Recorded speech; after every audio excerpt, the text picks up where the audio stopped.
नमस्कार दोस्तों। अभी हाल में ही विराट कोहली को जो एक और बड़ी विजयश्री की प्राप्ति हुई है, उसके कारण और भी अधिक रूप से उनकी धार्मिक यात्राएं, विशेष रूप से प्रेमानंद महाराज के जो वो दर्शन करने जाते हैं, वो वीडियो वायरल होने होने लगे हैं। भक्त हृदय श्रद्धा से भरे हुए लोग इस विजय के अंदर प्रेमानंद महाराज का आशीर्वाद देखते हैं। तो क्या सच में प्रेमानंद महाराज के आशीर्वाद से या देव कृपा से विराट कोहली को विजय श्री की प्राप्ति हुई है? ये वीडियो उन सबके लिए है जो किसी बाबा के दरबार में बैठकर या देव दरबार में बैठकर उनसे उम्मीद पाले हैं कि वो हमको जीवन में विजय प्रदान कर देंगे, या वो कुछ मार्क जगरबर्ग या स्टीव जॉब्स की उन बातों को सुनकर जिसमें वो नीम करोली बाबा का जिक्र करते हैं, वहां से देखकर सोच रहे हैं कि हम भी वहां जाएंगे और जीवन में सफल हो जाएंगे। तो उन सबको ये वीडियो अंत तक अवश्य देखना चाहिए। यहां पर मैं सबसे पहले तीन बातें बहुत अच्छे से आपको समझा देता हूं, जिससे आपको ये पता चले कि देव या गुरु की कृपा वास्तविक अर्थों में आपके जीवन में कार्य कैसे करती है। पहली बात, देव कृपा अबोध हृदय के साथ चलती है। अबोध हृदय, जिसके हृदय में सिर्फ देव का आश्रय हो, अपने कर्मों का आश्रय एक तरह से उसने त्याग दिया हो, और अपने कर्मों के आश्रय के त्यागने से उसके अंदर एक निश्चिंतता उत्पन्न हो गई हो, वो सिर्फ देव आश्रय हो, वो सोचता हो देव चाहेगा वैसा हो जाएगा, उसके हृदय के अंदर किसी भी तरह से अपने कार्य सिद्धि के लिए कभी कोई चिंता प्रकट ही नहीं होती। वो स्थिति कितनी भी जीवन में विकट हो जाए, विकराल हो जाए, वह देव आधीन रहता है और प्रसन्नचित रहता है। ऐसे में उस अबोध हृदय के ऊपर देव इतने कृपावान हो जाते हैं कि स्वयं प्रकट होकर उसके कार्य सिद्ध कर देते हैं। जैसे आपने सबसे श्रेष्ठ इस विषय में कथा सुनी है नरसिंह मेहता की। दूसरा तरीका है किसी मंत्र की साधना या मंत्र की सिद्धि। शास्त्र के अनुसार कोई मंत्र को ग्रहण करके किसी विशिष्ट कार्य सिद्धि के लिए उसके असंख्य जप करना, उसकी साधना करना, इतनी साधना करना कि देव उस मंत्र के द्वारा आपके सामने प्रकट हो जाए या देव के अनुभव आपको होने लगे, और उस सिद्ध हुए मंत्र के द्वारा अनुष्ठान करके अपने किसी कार्य की सिद्धि कर लेना, ये भी बहुत प्रचलित है और आप लोग इसे ब्राह्मणों से भी करवाते हो और स्वयं भी इसको करके देखते होंगे। और तीसरा और जो सबसे व्यापक है और समस्त संसार में छाया है, अधिकतर लोग इसी को उपयोग में लाते हैं, वह है आपके प्रबल कर्म से उत्पन्न हुई योग्यता और उसके साथ चलती हुई देवी शक्ति। यही सबसे महत्वपूर्ण है और यहीं पे लोग धोखा खा जाते हैं। यहीं पे ये समझ नहीं पाते हैं कि हमारे कर्मों से हमको सफलता मिल रही है जीवन में, या देव कृपा से, संत कृपा से, या गुरु की कृपा से। इसी बात को इस वीडियो में आप ढंग से समझिए और इससे समझ लीजिए कि अगर ये बात आपको ठीक तरह से पकड़ में आ गई, तो आपको सनातन धर्म का बहुत बड़ा हिस्सा, जिसमें देव आस्था चलती है, ईष्ट कृपा चलती है, गुरु कृपा चलती है, संत या सदगुरु का महत्व चलता है, वो पूरी तरह से समझ में आ जाएगा। और अगर आपको मेरी ये बातें तीनों समझ में आ जाएं, तो इस वीडियो को लाइक कीजिएगा, चैनल को सब्सक्राइब कीजिएगा। एस्ट्रोलॉजी के लिए, स्पिरिचुअलिटी के लिए और इसी तरह के महत्वपूर्ण विषयों को गंभीरता से और तर्क के आधार पर समझने के लिए यह चैनल आपके बहुत काम आने वाला है। इस वीडियो के अंत तक चलिएगा मेरे साथ। मैं आपको यहाँ पे समझा दूंगा कैसे विराट कोहली संत कृपा को प्राप्त कर रहे हैं और कैसे वो विजयश्री को प्राप्त कर रहे हैं। क्या होता है, आपने कभी देखा महाभारत के अंदर? आपने ये समझने की चेष्टा की कि क्यों भगवान श्री कृष्ण ने, जो कि स्वयं धर्म की रक्षा करने आए, वो बोल ही रहे ना, यदा यदा ही धर्मस्य, धर्म की रक्षा करने आए, तो भी उन्होंने युधिष्ठिर के रथ का सारथी बनना पसंद नहीं।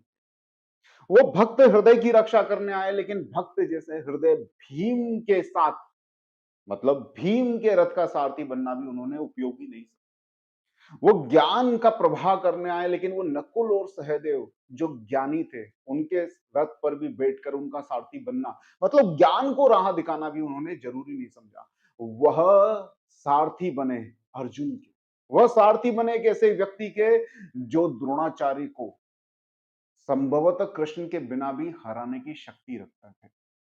वह कर्ण को हराने की शक्ति रखते थे। इवन कर्ण, द्रोणाचार्य और भीष्म पितामह तीनों को एक साथ, ध्यान से सुनना, योग्यता का, कर्म की प्रबलता का महत्व सुन लेना। जो महाभारत पढ़े हैं ठीक से, उनको यह बात पता होगी। कर्ण, द्रोणाचार्य और भीष्म पितामह, दुर्योधन, इन चारों को एक साथ विराट के, विराट का जो राज्य था वहां पर जब ये चारों विराट की गौ का, विराट के पशुओं का हरण करने आते हैं, राजा विराट के पशुओं का हरण करने आते हैं, तब इन चारों को, भीष्म पितामह, दुर्योधन, कर्ण और द्रोणाचार्य, इन चारों को अकेला अर्जुन, वृन्हला बना हुआ यानी कि नर्तक बना हुआ अर्जुन अकेला इन चारों को हरा देता है। तो कृष्ण के बिना भी शायद अर्जुन के अंदर वो सामर्थ्य था कि वो इन चारों को परास्त करके, उन अक्षौहिणी सेना को परास्त करके शायद वो फिर भी महाभारत के युद्ध के अंदर विजयश्री का वर्ण कर लेता। तब अर्जुन को चुनते हैं श्री कृष्ण। क्यों चुनते हैं? क्योंकि श्री कृष्ण ये जानते हैं कि ये योग्य है। इसने अथाह परिश्रम किया, अथाह साधना की है। इसने अपने समय के पल भर को भी नहीं खोया है और अपने आप को युद्ध जैसे इस विकट परिस्थिति के लिए सदैव तैयार किया है। आज उस श्रम का फल इसको मिलेगा। मैं इसके साथ ही रहूंगा क्योंकि यह नहीं भटकना चाहिए। इस यह मार्ग से नहीं हिलना डुलना चाहिए क्योंकि यह अगर सटीक रहेगा तो महाभारत के अंदर धर्म की, सत्य की विजय हो जाएगी। यहां पर देखिए श्री कृष्ण यानी कि वो जो एकाग्रता है, वो जो पथ से विचलन होने वाली, मन को संभालने वाली शक्ति है, उसको किसके साथ खड़ा होना है? उसको उसी के साथ खड़ा होना है जिसको पथ पे रखने से सबसे ज्यादा फायदा होगा। मान लीजिए इस समय श्री कृष्ण ऊपर बैठे बैठे सोचें बहुत समय हो गया मैं भारत घूम के नहीं आया, भारत के अंदर चलो फिर से कुछ अच्छा करते, कुछ बड़ा करते, तो श्री कृष्ण आकर किसके सारथी बनेंगे? श्री कृष्ण आकर किसके साथ बैठेंगे? मोदी के साथ या हमारे गांधी जी के साथ? इसका जवाब आप स्वयं ही देना और आप स्वयं ही लगाना। आप समझ जाओगे कि किस तरह से वो जो एक कर्मठ मनुष्य है, जिसे अपने कर्म पर भी भरोसा है, जिसके हृदय में कहीं है कि अगर मैं मेहनत नहीं करूंगा, मैं परिश्रम नहीं करूंगा, अगर मैं संसार में जाके कर्म नहीं करूंगा, तो मुझे सफलता कैसे मिलेगी? ऐसे प्रबल कर्म कर्म वाले व्यक्ति जीवन के जब अपने कर्म, अपने श्रम से जब शुष्क हो जाते हैं, जब उनका मस्तिष्क शुष्क होने लगता है, किसी कारण से कर्मों के ताप से वो डेविएट होने लगते हैं, अपने कर्म के पथ से विचलित होने लगते हैं, किसी कोई भी उनके जीवन का कारण हो जिससे वह अब उपस्थित हुए संघर्ष का सामना नहीं कर पा रहे होते हैं, अर्जुन की तरह किसी कारण से विचलित हो जाते हैं, तब जाके देव कृपा, संत कृपा, गुरु कृपा उनके ऊपर असर करती है। वो सीधे पहुंचते हैं, अगर उनको कोई योग्य साथी मिल जाए तो वो सीधे पहुंचते हैं देव दर्शन के लिए किसी गुरु के पास।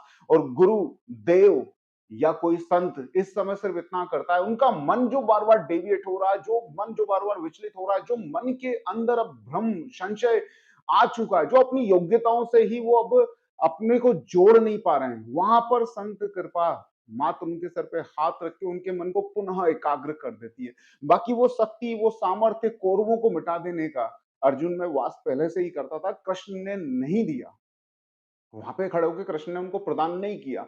इसी तरह से विराट कोहली और विराट कोहली जैसे और भी लोग, चाहे आप मार्क जकरबर्ग को लो या आप स्टीव जॉब्स को लो, इन सब के अंदर सामर्थ्य, ज्ञान, विद्या सब कुछ पहले से ही था, लेकिन जब ये जीवन में किसी पद पर कहीं पर जाकर शुष्क हो गए, विचलित हो गए, अपने ही बल के ऊपर जब संशय करने लगे, इनकी योग्यताएं किसी समय विशेष, परिस्थिति विशेष के कारण जब कम होने लगी या अपनी योग्यता से इनका विश्वास उठने लगा, एकाग्र नहीं रहे, तब ये चाहे कभी नीम करोली बाबा के पास जाके या उस स्थान पे जाके शांति को प्राप्त करें, फिर से फोकस को प्राप्त करें, चाहे प्रेमानंद महाराज के पास जाकर प्राप्त करें, इन लोगों के जीवन में तुरंत सफलता का उदय हो जाता है। और आप लोग घर में बैठे टांगे सोफे पे ऊपर डालकर रील स्क्रॉल करते हुए सोच रहे हैं कि चलो प्रेमानंद महाराज के पास चलते हैं, नीम करोली बाबा के पास चलते हैं या किसी और देव दर्शन को चलते हैं, वहां से हमको सफलता मिल जाएगी। तो ध्यान रखना, वहां से आपको शांति मिल जाएगी।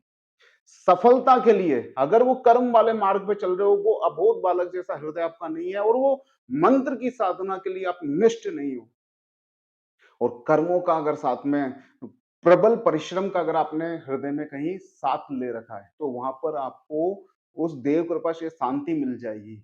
लेकिन आपको योग्यता का विकास करना पड़ेगा प्रबल कर्म करके। जैसे मान लीजिए अर्जुन को कुछ नहीं आता होता, अर्जुन को तीर चलाना नहीं आता होता, अर्जुन एक निठल्ला नौजवान होता और कृष्ण उसके सारथी बन जाते, तो क्या करते? वो गीता बाद में सिखाते, पहले सिखाते कि भैया उठा और निशाना लगा तोते की आंख में पहले। यही होता ना। इसलिए यहां से विराट कोहली को देखकर कई लोग प्रेमानंद महाराज के पास जा रहे हैं और जाना ही चाहिए। मेरी भी इच्छा है उनके हृदय से दर्शन करूं, उनके चरणों को अपना मस्तक लगाऊं। लेकिन अगर आप वो विजय श्री जीवन के अंदर पाना चाहते हैं, तो मात्र संत कृपा, गुरु कृपा, देव कृपा आपको यहाँ पर सिर्फ शांति देगी, एकाग्रता दे देगी। हो सकता है आपका मन किसी कारण से विचलित हो रहा हो, कर्म की तरफ आप अधिक उत्साह से नहीं जा रहे हो, तो हो सकता है वहाँ से आप वो कृपा लेके आ जाओ और अपने कर्म की तरफ बढ़ने लगो। लेकिन तुरंत सफलता जैसे विराट कोहली को मिलने लगी, वो वहीं पे मिलेगी जहाँ पे अथाह श्रम से उत्पन्न योग्यता को आपने अपने अंदर धारण कर रखा है। आशा करता हूँ ये वीडियो के अंदर महत्वपूर्ण जो लेसन है वो आपको समझ में आया होगा। अगर ऐसा है तो लाइक बटन को दबा दीजिए और एस्ट्रोलॉजी के ऊपर विवेकपूर्ण तथ्यगत तार्किक वीडियो देखने के लिए इस चैनल को सब्सक्राइब करके रखिए।